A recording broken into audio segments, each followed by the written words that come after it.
हाँ जी, पूरे तीनों ही पढ़ दीजिए। अच्छा जी। मिला क्या चांद पे पर भी जाके मिट्टी के सिवा आखिर जुनून शौक की ये चरख पर पैमाई नहीं जाती। हम्म। मोहब्बत की नजर क्या चीज है, पूछो न ए दर्शन, समझ में आप आ जाती है, समझाई नहीं जाती। क्या बात है।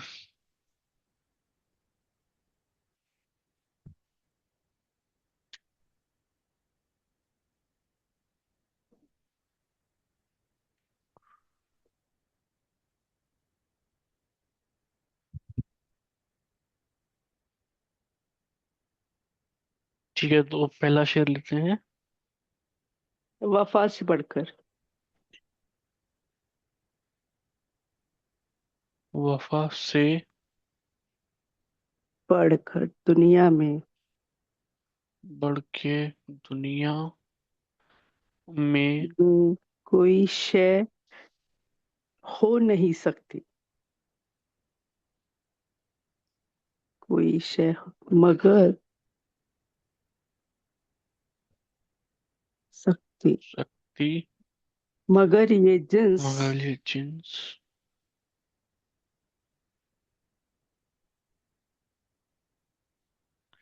दुनिया में कहीं हम्म, दुनिया में कहीं पाई नहीं जाती।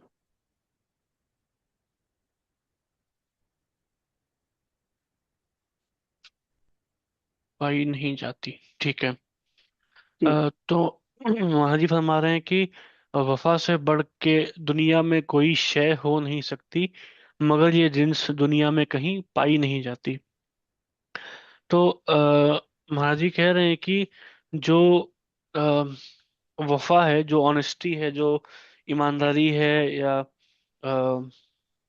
ट्रू जिसे कहते हैं, ट्रू सेंस में कमिटमेंट है किसी को, तो वो जो है, वो उससे बढ़कर कोई शय दुनिया में हो नहीं सकती। शय मतलब लॉयल। होता है कि राइट, लॉयल्टी, करेक्ट। कि कोई ऐसी और बड़ी जीत नहीं है, एक बड़ी एक अचीवमेंट नहीं है वफा से बढ़कर दुनिया में, मगर ये जीन्स मतलब कि ये जो कैरेक्टर है, या ये जो कैरेक्टरिस्टिक है, ये जो एलिमेंट है, ये दुनिया में कहीं पाई नहीं जाती। तो करंट जो हालत है सोसाइटी की, उसको महाजी कह रहे हैं कि ये ऐसी चीज है जो दुनिया में आज की तारीख में कहीं पाई नहीं जाती। कि कोई वफादारी से मोहब्बत नहीं कर रहा है, कोई किसी काम कर रहा है या किसी को कमिट कर रहा है, उसमें वफा से नहीं काम कर रहा है, मतलब बेईमानी कर रहा है उसमें, पूरे लॉयल्टी से कमिटमेंट नहीं है। तो दुनियावी लेवल पे भी ये चीज है, और स्पिरिचुअल लेवल पे भी इसे अपने मुर्शिद के प्रति जो सच्ची श्रद्धा, सच्चा समर्पण है, तो वो जिसने कर लिया, उस पे दुनिया में उससे बड़ी कोई शय नहीं है, उससे बड़ी कोई जीत नहीं है उसकी दुनिया में। लेकिन हम लोग ये हालत फरमा रहे हैं कि हम लोग जो है वो एक प्योर जो लॉयल्टी है, जो वफा से अपने गुरु से, अपने मुर्शिद से मोहब्बत नहीं करते। कि महाराज फरमाते थे कि जिससे आप मोहब्बत करते हैं, उसकी आप बात मानते हैं, उसको आप खुश करना चाहते हैं, तो हम लोग नहीं कोशिश करते, हम लोग मन को खुश करते हैं, मन की बात मानते हैं, अपने मुर्शिद की बात नहीं मानते, तो हम मन के वफादार हैं, अपने गुरु के वफादार नहीं है। तो अब जिसने वो चीज कर ली, गुरु के प्रति वफादारी निभा ली, सच्चा प्रेम कर लिया उनसे, तो दुनिया में वो जीत गया, उससे फिर ऊपर कोई जीत और है नहीं। ठीक है। जी।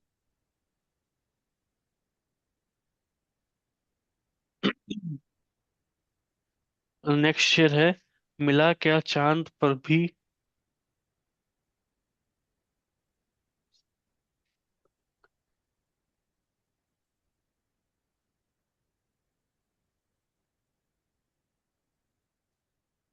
जाके मिट्टी के सिवा आखिर।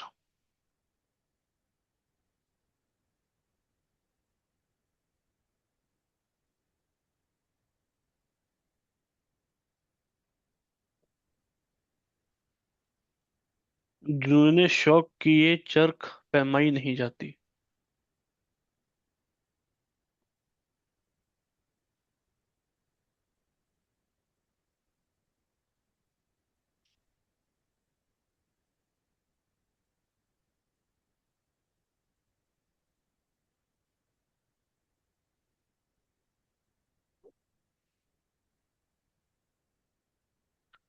है। हाँ जी। तो महाराज जी कह रहे हैं कि मिला क्या चांद पर भी जाके मिट्टी के सिवा। तो महाराज जी कह रहे हैं कि जो साइंटिस्ट हैं, जो एस्ट्रोनॉट्स हैं, अम, वो अलग अलग ग्रहों पे जा रहे हैं, चांद पे जाने की कोशिश कर रहे हैं, वहां पे जीवन ढूंढ रहे हैं। तो मिला क्या चांद पे भी जाके मिट्टी के सिवा, कि वहां भी जो उसका सरफेस है वहां पे मिट्टी ही है, चांद पे भी कुछ कोई ऐसी उपलब्धि नहीं है कि जिससे जो हमारा जीवन का उद्देश्य है वो पूरा हो रहा है। तो मिला क्या चांद पर भी मिट्टी के सिवा, बस जाके मिट्टी के सिवा जिन्होंने शौक किए चरख पैमाई नहीं जाती। तो जो महाराज जी कह रहे हैं कि जो दुनिया वालों का जो शौक है कि जो बाहरी स्पेस है, बाहरी दुनिया है, उसकी जानकारी इकट्ठा करना, उसके बारे में नई नई चीजें पता करना, तो उसका जुनून है, पैशन है उनके पास कि ये पता करना है, तो एक डेडिकेटेडली वो काम करते हैं। तो जिन्होंने शौक की चरख पैमाई नहीं जाती। चरख पैमाई क्या तो मतलब होता है? चरख राउंड को बोलते हैं, या सर्किल को, या जो भी आप बोलो। तो जो दुनिया है वो कहते हैं गोल है। तो दुनिया का जो चरखा है गोल है, उसकी पैमाई करते रहते हैं। पैमाई क्या होता है? पैमाई का रूट वर्ड फारसी का है पैमूदन, मतलब कि टू मेजर, यानी कि नापना। तो जो दुनिया को नापने का जो उनका शौक है, उसका जो जुनून है, वो खत्म नहीं होता। कि वहां पे भी मिट्टी ही मिली चांद पे जाके। तो हम बाहरी दुनिया के स्पेस में जा रहे हैं, तो हमें जाना था अंदर की दुनिया के स्पेस में, अंदर की दुनिया के चिराकाश में, क्योंकि वहां हमको असली दौलत मिलती है। यहाँ तो चांद पे जाके मिट्टी ही मिली। तो अ, ये जो जुनून है दुनिया वालों का कि दुनिया में हमें कुछ करना है, कुछ पता करना है, कुछ इन्वेंशन करना है, डिस्कवर करना है, तो उसका जो जुनून है, उसका जो शौक का जुनून है, वो कभी खत्म नहीं होता। तो इसमें ये जो चरख पैमाई है ना, पैमाई पैमूजन मैंने बताया, तो पैमूजन के कई और वर्ड्स भी आप लोग को हेल्पफुल होंगे। जैसे एक जो एरोप्लेन होता है, हवाई जहाज, तो उसको फारसी में हवा पैमा बोलते हैं, यानी कि हवा को नापने वाला, हवा पैमा। और जो हम एक वर्ड और, जो साइकिल बाइसाइकिल होती है, दो पहिया इसको बोलते हैं, उसको फारसी में दो चरखे बोलते हैं, यानी कि दो चरखे वाला। तो ये दो वर्ड्स नए जो हमने आज पढ़े, इससे हमको कुछ वर्ड्स जो नए हमने सीखे, तो जस्ट वो मैं बता रहा था आपको जानकारी के लिए।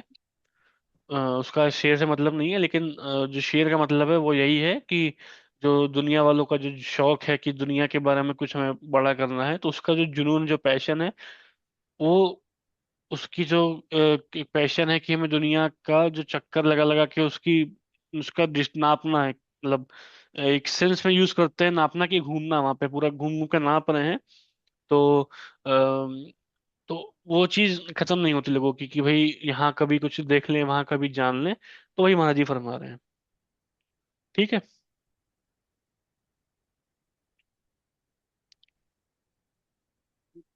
क्लियर है जी सबको? जी। बोले चले, मोहब्बत की नजर क्या चीज है पूछो ना आए दर्शन।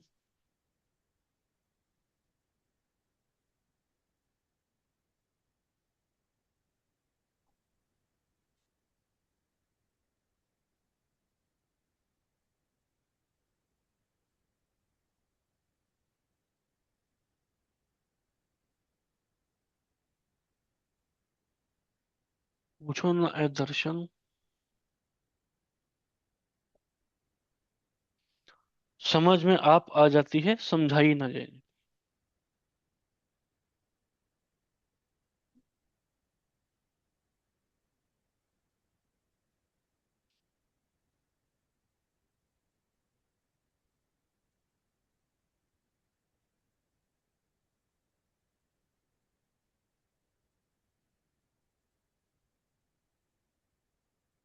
ठीक है। तो महाराज जी कह रहे हैं कि मोहब्बत की नजर क्या चीज है पूछो ना आए दर्शन। तो मोहब्बत की नजर क्या होता है? जब दुनियावी लेवल पे तो हम बोलते हैं, जो हमारा जो दुनियावी प्रीतम होता है, तो वो हमको देखता है या हम उसको देखते हैं एक प्यार भरी निगाह से, तो वो मोहब्बत की नजर होती है। मगर यहाँ जो बात हो रही है, वो एक गुरु के जो नजर करम है, उनका जो देखना है, उसकी बात हो रही है। तो मोहब्बत की नजर क्या चीज है पूछो ना आए दर्शन, मतलब कि जो गुरु की नजर है, प्यार भरी नजर, वो क्या चीज होती है, पूछो मत, क्यों ना पूछो, कि समझ में आप आ जाती है, समझाई नहीं जाती। क्योंकि ये चीज है ना, ये किसी को समझा नहीं सकते कि उसका क्या चीज होती है। वो जिसको गुरु ने देखा, उसको आंखों से क्या दिया, ये सिर्फ उसको पता है। वो महसूस कर सकता है अपने अंदर क्या एक चेंज आया है, उभार आया है। तो वो चीज वो समझा नहीं सकता, बयान नहीं कर सकता। वो उसने फील करी, उसने महसूस करी है। तो जिसको वो चीज होगी, वही उस चीज को महसूस कर सकता है। तो वो समझाने की चीज नहीं है। तो वही महाराज जी कह रहे हैं कि मोहब्बत की नजर क्या चीज है, पूछो ना ए दर्शन, समझ में आप आ जाती है, समझाई नहीं जाती। जिसको जिसको वो हुआ है, जिसको नजर मिली है गुरु की प्यार भरी, वो अपने आप उसको समझ में आ जाता है क्या हुआ है। कोई समझाएगा, दूसरा किसी को समझ नहीं आएगा। जब जिसको खुद को होगा, तभी वो चीज समझ में आएगी। ठीक है जी। जी। इस गजल में किसी को किसी भी शेर में डाउट है तो पूछ लीजिए, फिर नेक्स्ट गजल की ओर बढ़ते हैं।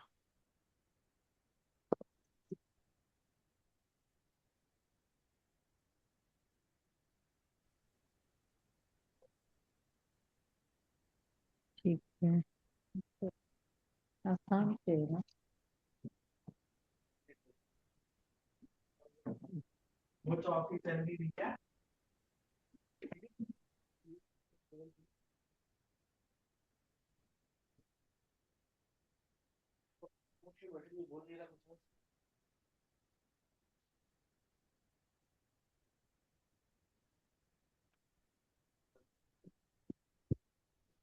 ठीक है, सबको गजल पूरी समझ में आ गई फिर ये वाली?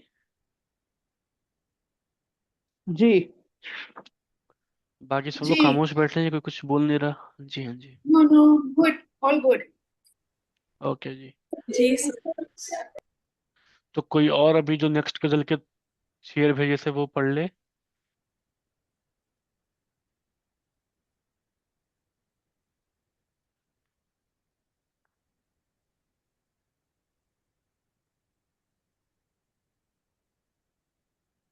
कौन पढ़ रहा है?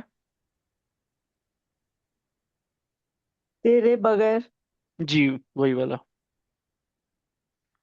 कोई और पढ़ ले आप। आई थिंक आपने ही पढ़ा था ना पिछले वाला 3 शेर। हाँ जी, मैंने हाँ पढ़ा जी हाँ था जी। अभी। आज हाँ। कोई और है पढ़ने के लिए जो पढ़ना चाहता है तो प्लीज पढ़ लीजिए आप लोग। सो मैं पढ़। हाँ जी, प्लीज पढ़िए। तेरे बगैर तो मेरा अजीब आलम है, कि जिंदगी की मुसर्रत न मौत का गम है। हम्म। ह- हजार दिल है धड़कते हुए हम्म। जमाने में, हम्म। मगर वो दिल के जो दर्द दर्द बशर का महरम है। हम्म। तरस रहा हूँ, तरस रहा हूँ मैं एक लम्हे मकसूद मकसूद की मकसूद के लिए, सुकून के लिए। मकसूद के लिए। ये जिंदगी तो ये जिंदगी तो नहीं, नहीं जिंदगी का मातम है। हम्म, ये जिंदगी तो नहीं, जिंदगी का मातम है।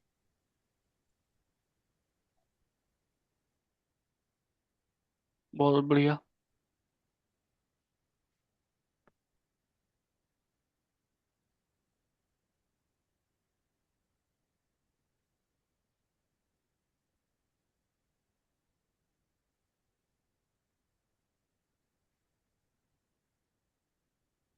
तो पहला शेर है कि तेरे बगैर तो मेरा अजीब आलम है,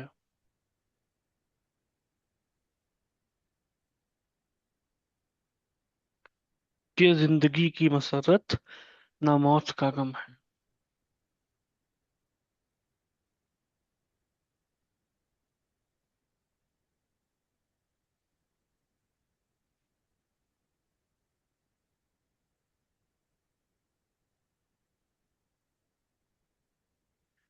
ठीक है। तो एक महाराज जी एक ऐसी स्टेट एक्सप्लेन कर रहे हैं, एक ऐसी स्टेट पे पहुंच चुके हैं जहां आइडियली हम सबको पहुंचना चाहिए, लेकिन क्योंकि वो जो स्टेट पे हैं तो वो अपनी हालत बता रहे हैं कि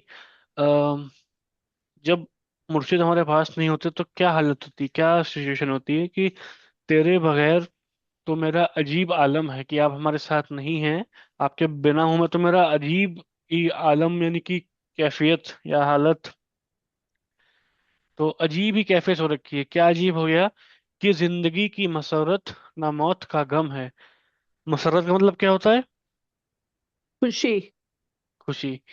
तो कह रहे हैं कि जिंदगी की खुशी नहीं है हमको, मौत का गम नहीं है। जनरली क्या होता है कि लोग मरने से डरते हैं, मतलब इसका ख्याल आते ही परेशान हो जाते हैं, सैड हो जाते हैं। लेकिन आप नहीं है तो हमें मौत का टेंशन ही दिमाग में नहीं है, और जिंदा है इस चीज की खुशी भी नहीं है कि हमारी सांसें चल रही हैं तो तब भी उसकी कोई खुशी नहीं हो रही। अगर मौत आ जाए तो भी उसका गम नहीं होगा। क्यों? क्योंकि आप हमारे साथ नहीं, आप हमारे साथ हो तो हर सब चीज अच्छी है। आप नहीं है, एक चीज होता है कि आप एक गम में है कि वो हमारे साथ नहीं है, बट ये उससे भी एक अलग स्टेट है कि उसमें गम खुशी का कोई कॉन्सेप्ट ही खत्म हो गया, उससे भी ऊपर चलेगा कि भाई अजीब ही आलम है कि दुखी भी नहीं हो रहे हम, और खुश होने का तो कोई सवाल ही नहीं उठता। तो ऐसी हालत है कि भाई ना खुशी है ना जिंदा है हम इसकी भी खुशी नहीं है, मर जाए उसका गम भी नहीं होगा हमको। ठीक है।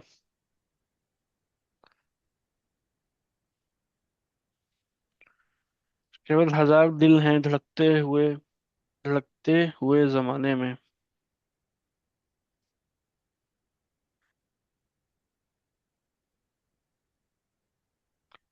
हजार दिल हैं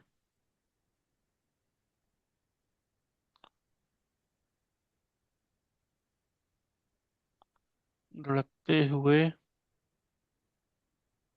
जमाने में,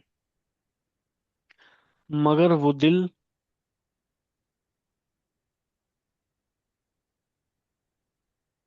के जो दर्द बशर का महरम है।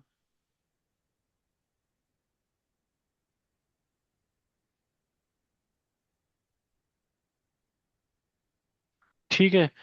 तो महाराज जी कह रहे हैं कि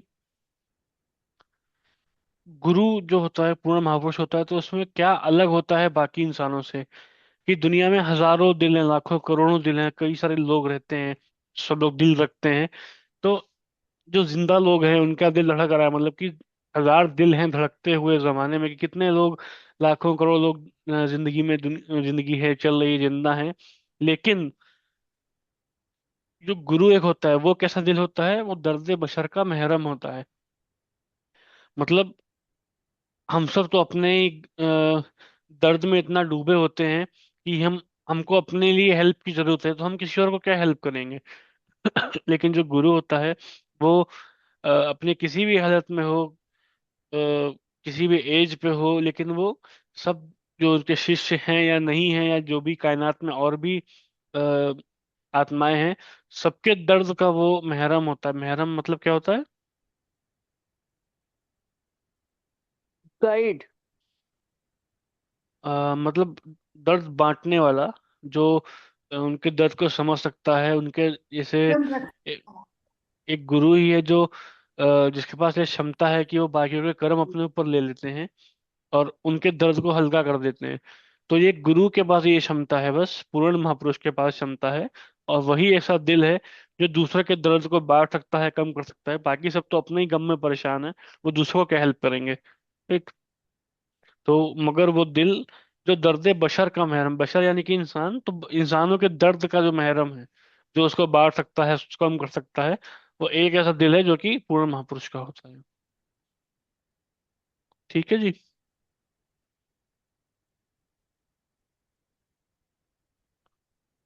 अगला शेर है, सुबह तक मेरी भी खाकस्तरी मिलेगी दोस्तों। सॉरी, और खुल गया। हाँ। तरस रहा हूँ मैं एक लम्हा इस सुकून के लिए,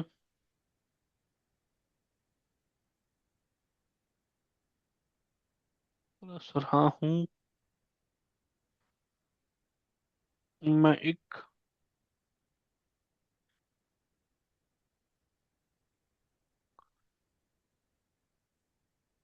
लम्हाए सुकून के लिए, ये जिंदगी तो नहीं, जिंदगी का मातम है।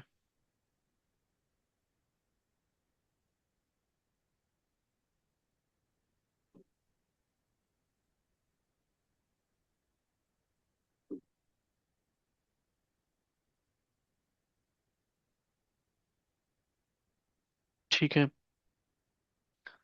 तो महाराज जी कह रहे हैं कि तरस रहा हूं मैं एक लम्हा इस सुकून के लिए।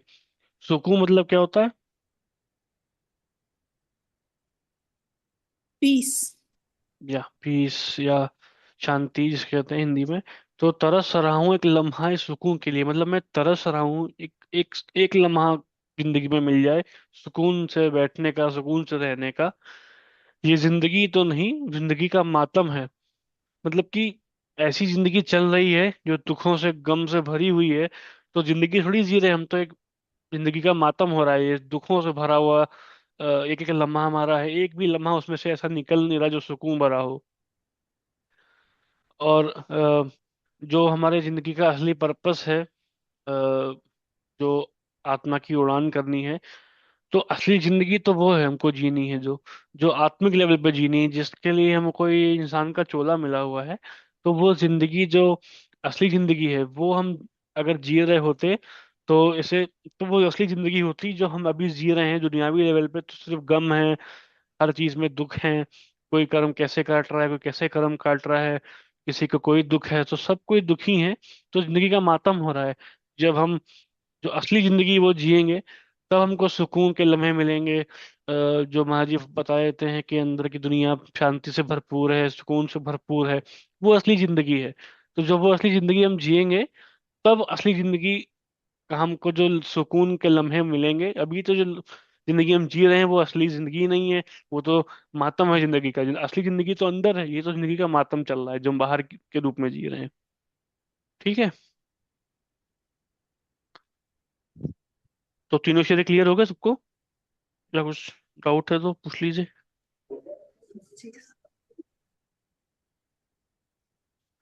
क्लियर है?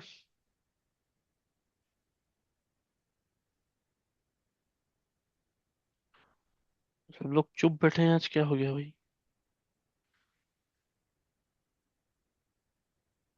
सर बहुत अच्छी तरह समझ आ गया। Thank you.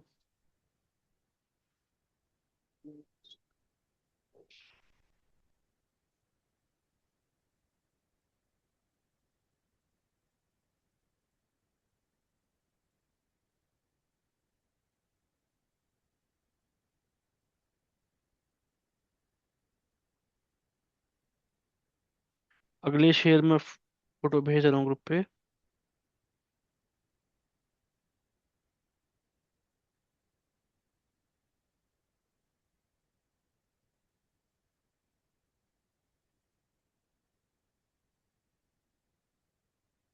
फोटो भेज दिया ग्रुप पे। दो शेयर कोई पढ़े, जिसने नहीं पढ़ा अब तक, कोशिश करे वो लोग पढ़े।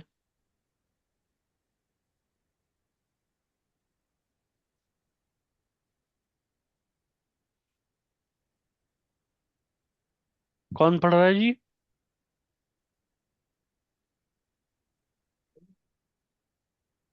सर अगर कोई नहीं पढ़ेगा तो मैं पढ़ लूं। हाँ जी, प्लीज पढ़ लीजिए। तमाम आलमे फानी ने साथ छोड़ दिया, बस एक मुर्शिद कामिल ही मेरा हमदम है। क्या बात। और दो शेर पढ़ दीजिए।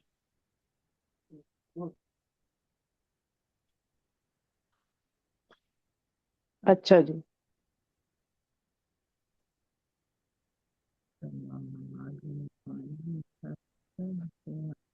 सर आप, वो आया नहीं उसके ऊपर। मैं ग्रुप पे भेजा था फोटो आपको, नहीं है क्या? नहीं सर, नहीं सर, ये अगला पेज। हाँ, मैंने ग्रुप पे अभी फोटो भेजी है उस पेज की। अच्छा जी। जी जी जी। ये बज़्म अहले हवस है। तमाम आलम फानी ने साथ छोड़ दिया, बस एक मुर्शिद कामिल ही मेरा हमदम है।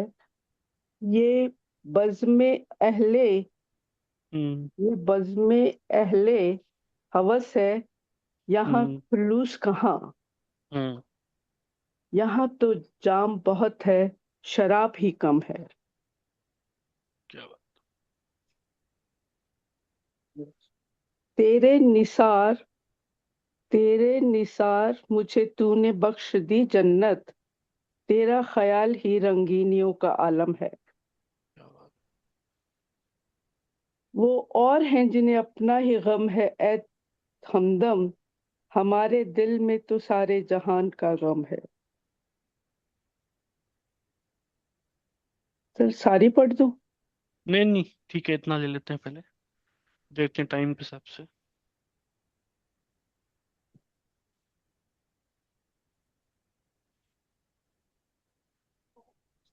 तमाम आलम फानी ने साथ छोड़ दिया। तमाम आलम फानी ने साथ छोड़ दिया। बस एक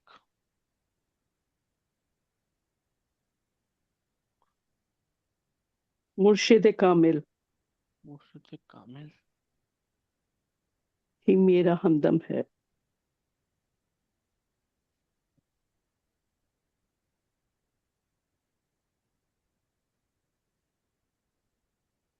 हमदम है। ठीक है।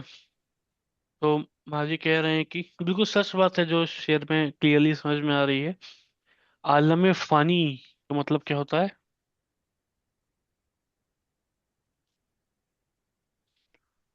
आलम होता है दुनिया, ये जो संसार, आलम के कई सारे मीनिंग होते हैं, तो एक मतलब है दुनिया या संसार। फानी मतलब होता है जो नश्वान हो, जो मिट जाने वाला हो, जो कुछ भी डिस्ट्रॉयबल हो। ठीक है। तो दुनिया ऐसी है जो डिस्ट्रॉय होने वाली है, तो तमाम आलम फानी ने साथ छोड़ दिया। मतलब कि हमारे जितना, हमारी दुनिया क्या होती है, हमारे रिश्तेदार, हमारे दोस्त मित्र जो भी हमको लगता है कि हमारे खास लोग हैं, तो जब हमारे बुरे वक्त आते हैं तो हर कोई हमारा साथ छोड़ देता है। कितना भी खास हो, कितना भी नजदीकी हो, हमारा साथ छोड़ देता है। तो तमाम आलम फानी ने साथ छोड़ दिया। तो जैसे दुनिया फानी है, वैसे ही सारे लोग, रिश्तेदार, जितने भी हमारे रिलेशंस हैं, सब फानी, सब नश्वान, सब खत्म हो जाते हैं। बस एक मुर्शिद कामिल ही मेरा हमदम है। तो मुर्शिद तो होता है, मुर्शिद, और कामिल मतलब होता है पूरा, कंप्लीट, जिसे पूर्ण महापुरुष कहते हैं। तो मुर्शिद कामिल इसको उर्दू में बोलते हैं। तो एक मुर्शिद कामिल ही है जो मेरा हमदम है। हमदम क्या होता है? हमदम फारसी का वर्ड है जो हमारे दोस्त दम। हाँ, दोस्त करेक्ट। इसका लिटरल जो मीनिंग होता है वो हमारे दम से जो दम मिलाए, मतलब सांस से सांस मिलाए, जो हमारे सच्चा साथी हो गया, सच्चा दोस्त हो गया। तो कौन है? एक मुर्शिद कामिल ही मेरा हमदम है। मतलब कि हम, मेरी कितनी भी बुरी हालत हो, कुछ भी चीज हो, सब छोड़ के चले जाएंगे, लेकिन एक मुर्शिद कामिल है जो हमेशा मेरा हमदम रहेगा। इवन मौत के बाद भी हम अकेले हो जाते हैं, सब कुछ छोड़ के चले जाते हैं, लेकिन एक पूरा मुर्शिद है जो मुर्शिद कामिल है, वो तब भी हमारे साथ रहता है, हमारी जिंदगी के बाद भी हमारे साथ रहता है। तो अगर हम, हमारे सब जो रिलेशनशिप हैं, जो हमारी दुनिया है, उन्होंने हमारा साथ छोड़ा, एक चीज है हमने दुनिया छोड़ के चले गए, तब भी मुर्शिद हमारे साथ रहता है। तो एक मुर्शिद, एक कामिल ही है बस, जो हमेशा मेरा हमदम, मेरा हमेशा साथ रहने वाला है। ठीक है। जी। जी, नेक्स्ट है ये, बज़्म अहले हवस है,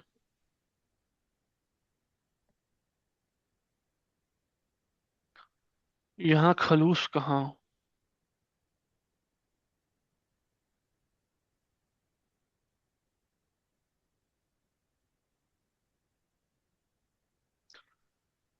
यहाँ तो जाम बहुत है, शराब ही कम है।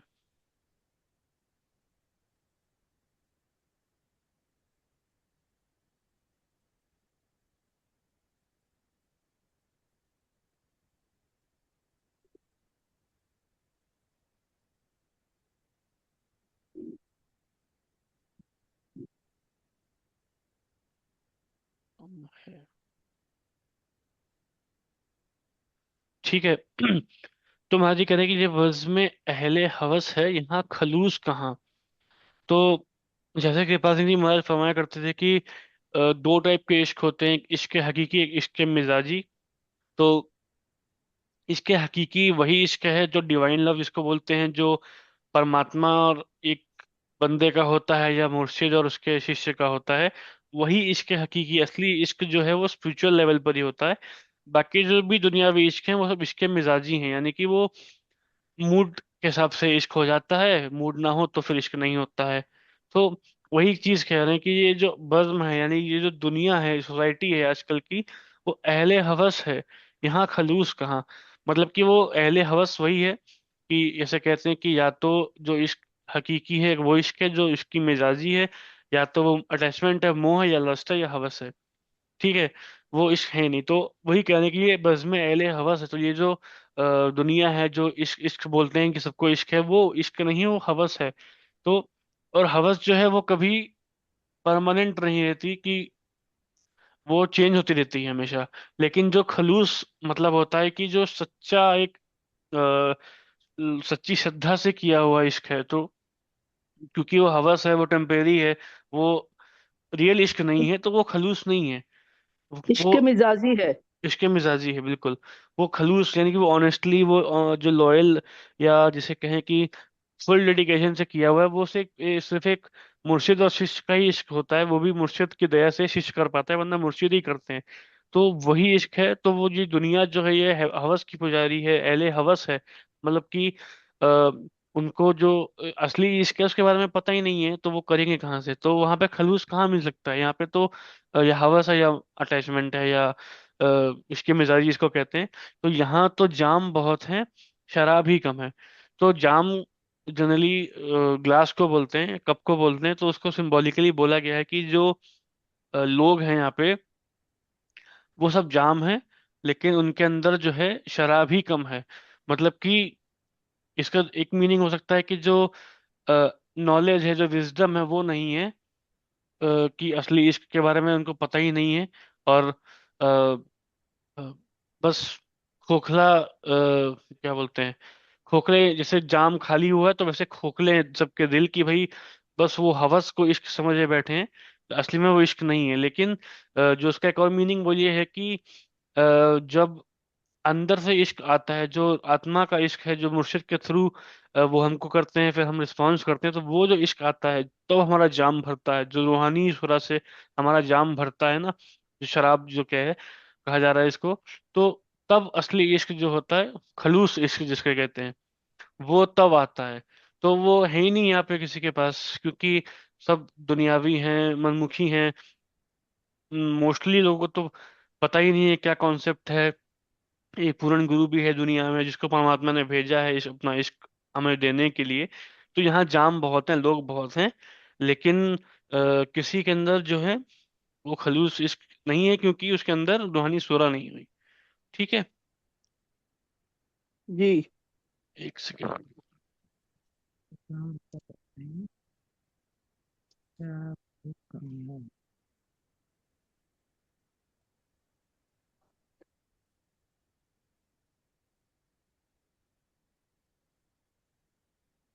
शादी वगैरह है तो वो नहीं दे रहे हैं।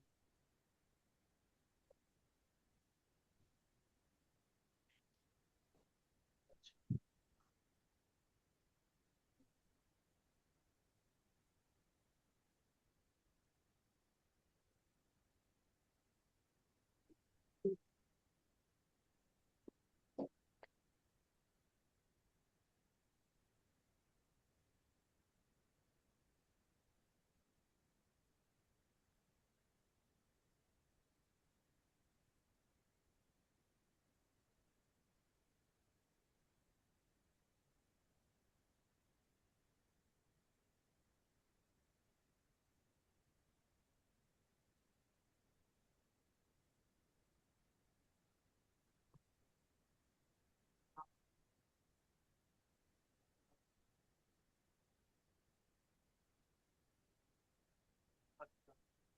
ठीक है।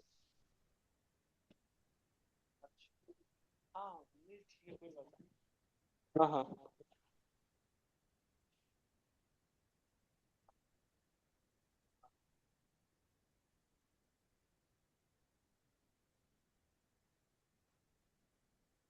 मैंने जो पढ़ा था लिस्बन और पार्किंग, इसके पीछे 5 किलोमीटर डिस्टेंस लिखा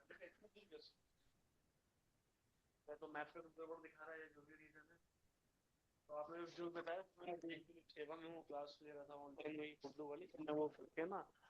हाँ हाँ, वो डिप्लोमा वाली हाँ, कोई बात नहीं, हो तो मैंने फोन। अच्छा हाँ, वो तो मैं समझ गया यार, कोई नहीं। हाँ वो भी हो रही है। तो ठीक है, फिर मैं आपने बता दिया ना, मैं वही लोकेशन देखता हूँ, उसके बाद मैं आपको।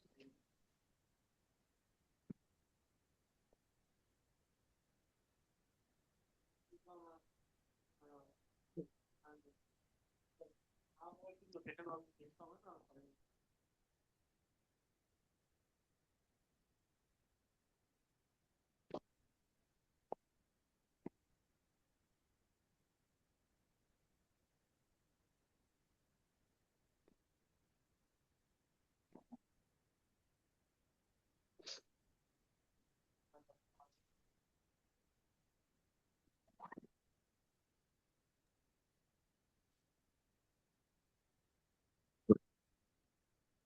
हेलो, हाँ सॉरी जी, कॉल आ गया था, थोड़ा जरूरी था।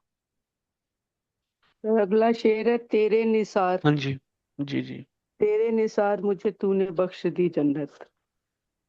तेरे निसार, उसमें से है ना। मुझे तूने बख्श दी जन्नत। ऊपर के शेर क्लियर है ना सबको, दोनों समझ में आ गए ना। जी मुझे तो आ गए, बाकी जी ये जी। बख्श दी जन्नत। जन्नत, तेरा ख्याल। तेरा ख्याल ही रंगीनियों का आलम है।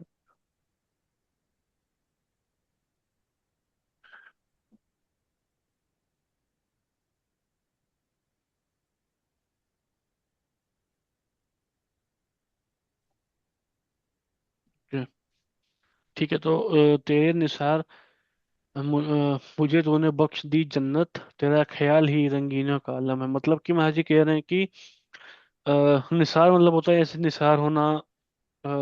एग्जैक्टली से हिंदी में वारी जाना बोलते हैं।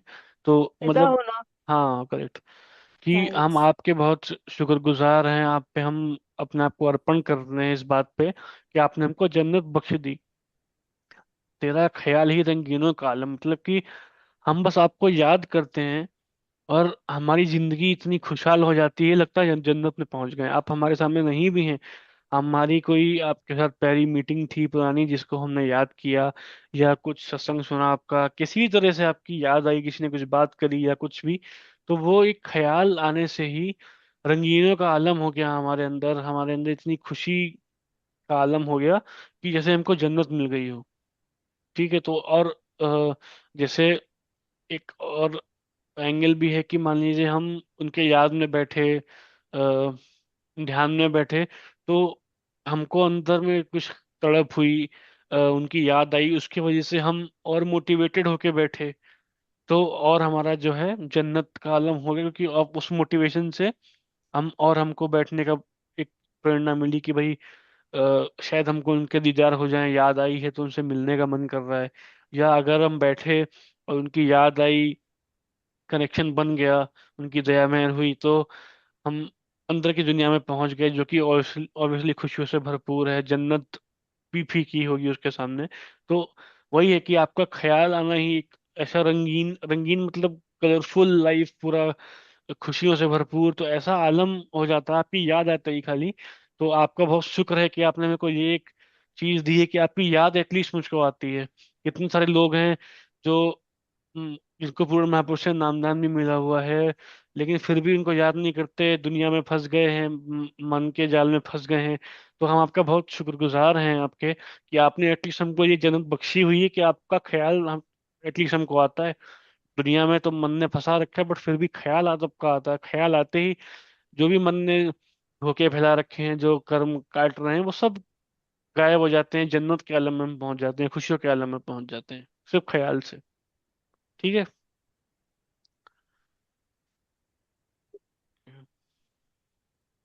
Did I read the next one? या श्योर। वो और हैं जिन्हें अपना ही गम है ए हमदम, हम्म। हमारे दिल में तो सारे जहान का गम है। प्लीज कंटिन्यू, जो नीचे के दो शेर ऑल्सो। हाँ, अदब से देख रहे हैं मुझे, अ, मयो अ, मैं ओ खुर्शीद। महो माओ खुर्शीद। हम्म। अदब से देख रहे हैं मुझे, मयो खुर्शीद, अम, न जाने किसके अम, किसके कदम पर मेरी जबी खम है। क्या बात है। मिजाज दोस्त। जज दोस्तों, द मिजाज नेक्स्ट शेर। दोस्त। वो और हैं नहीं, जिन्हें, मिजाज दोस्त की हाँ रंगीनियां बताएं। हाँ, okay okay, should I, you ये mean I please should, please, या प्लीज गो अहेड। मिजाज दोस्त की रंगीनियों, अम, रंगीनियां। रंगीनियां रंगीन। बताएं क्या। हम्म। हम्म, कभी वो शोला है यारो, कभी वो शबनम है। बढ़िया। तो नेक्स्ट शेर जो है वो और हैं जिन्हें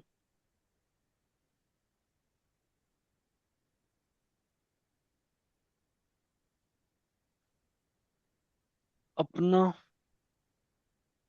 ही गम है ए हमदम, हमारे दिल में तो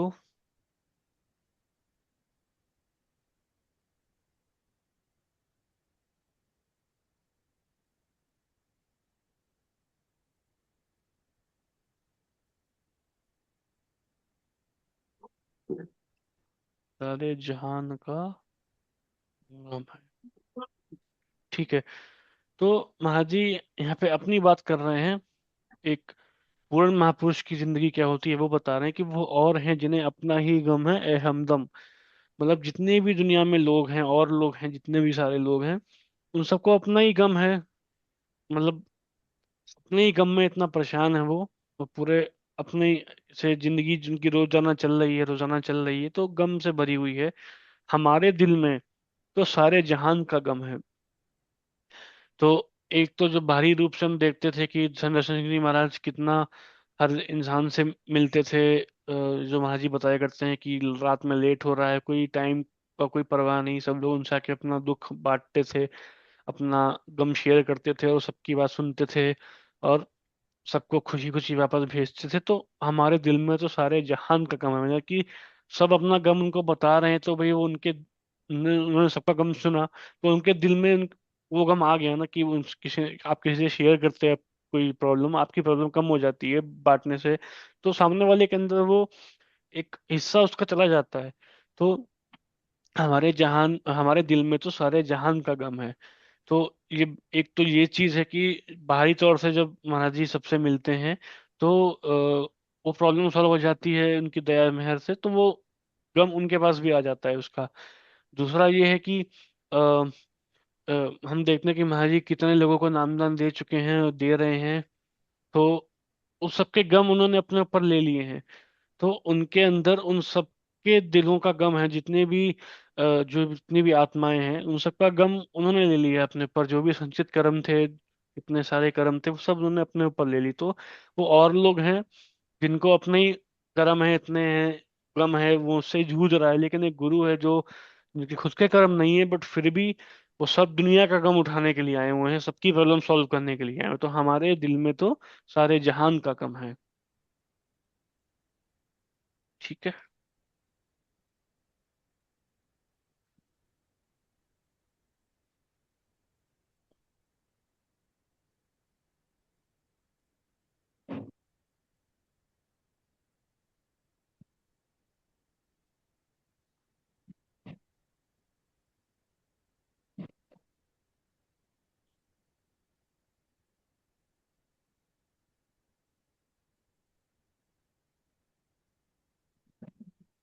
अदब से देख रहे हैं।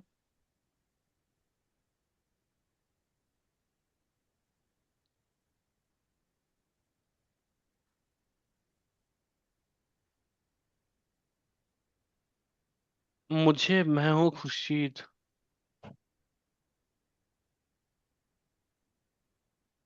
मैं हूँ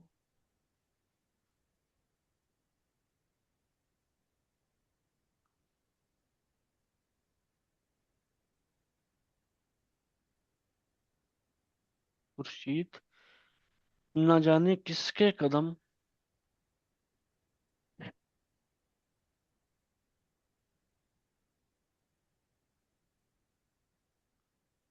पर मेरी जबी खम है।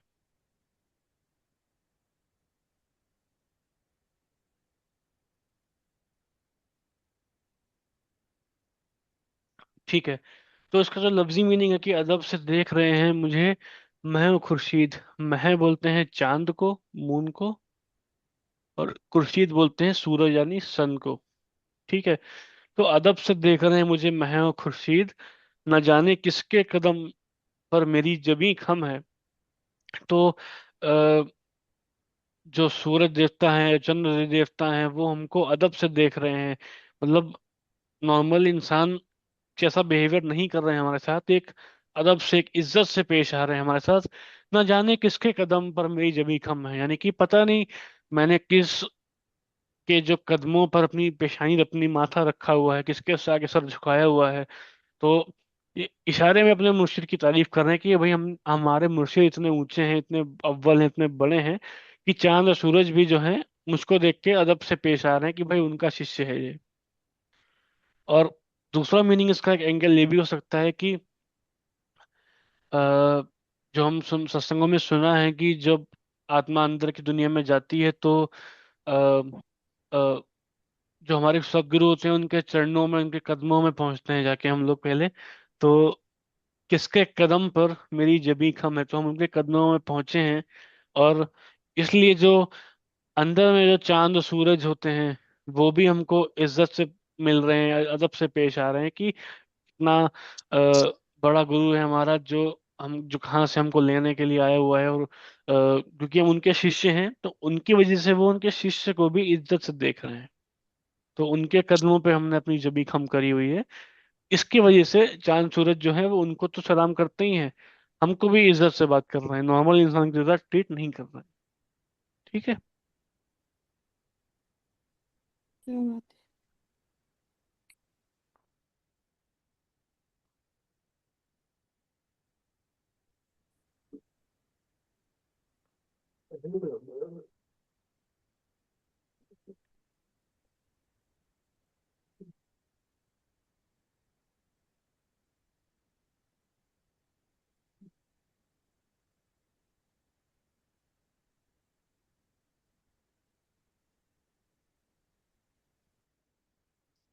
ठीक है, अगला शेर है, मिराजे दोस्त, मिजाजे दोस्त।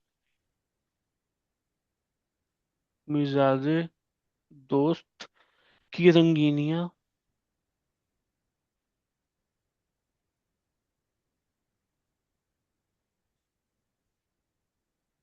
बताएं क्या।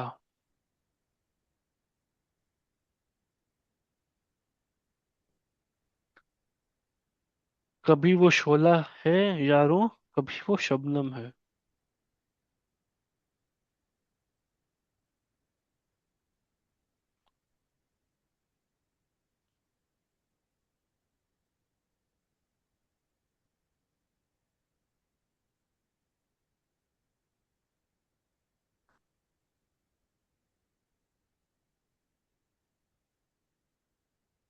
शबनम है।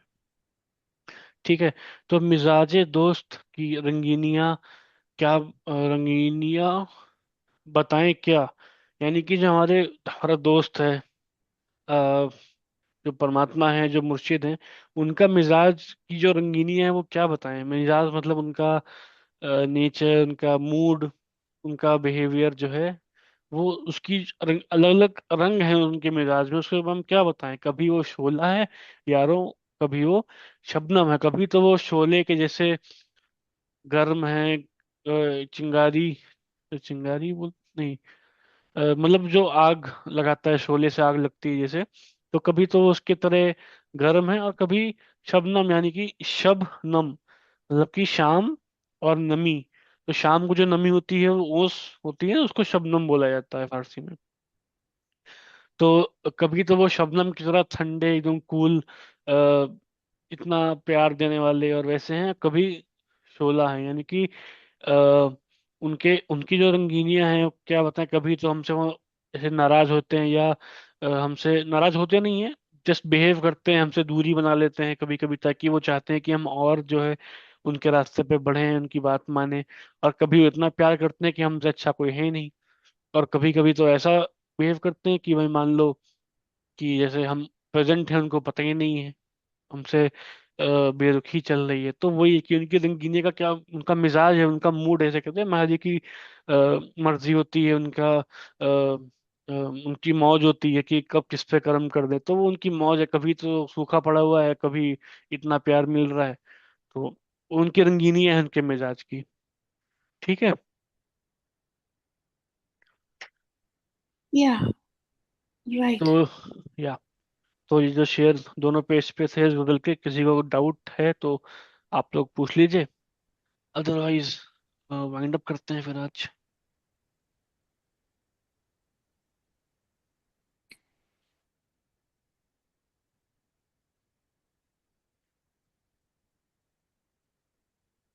I think all clear. तो फिर वाइंड अप करते हैं। कुछ किसी को कुछ Yeah. पूछना है तो पूछ लीजिए, हाँ, अदरवाइज फिर एंड करते हैं मीटिंग। Good ठीक है। night. Have a good okay night. जी, good night, good night, thank you जी। Bye. Good night sir. Good Bye. Night.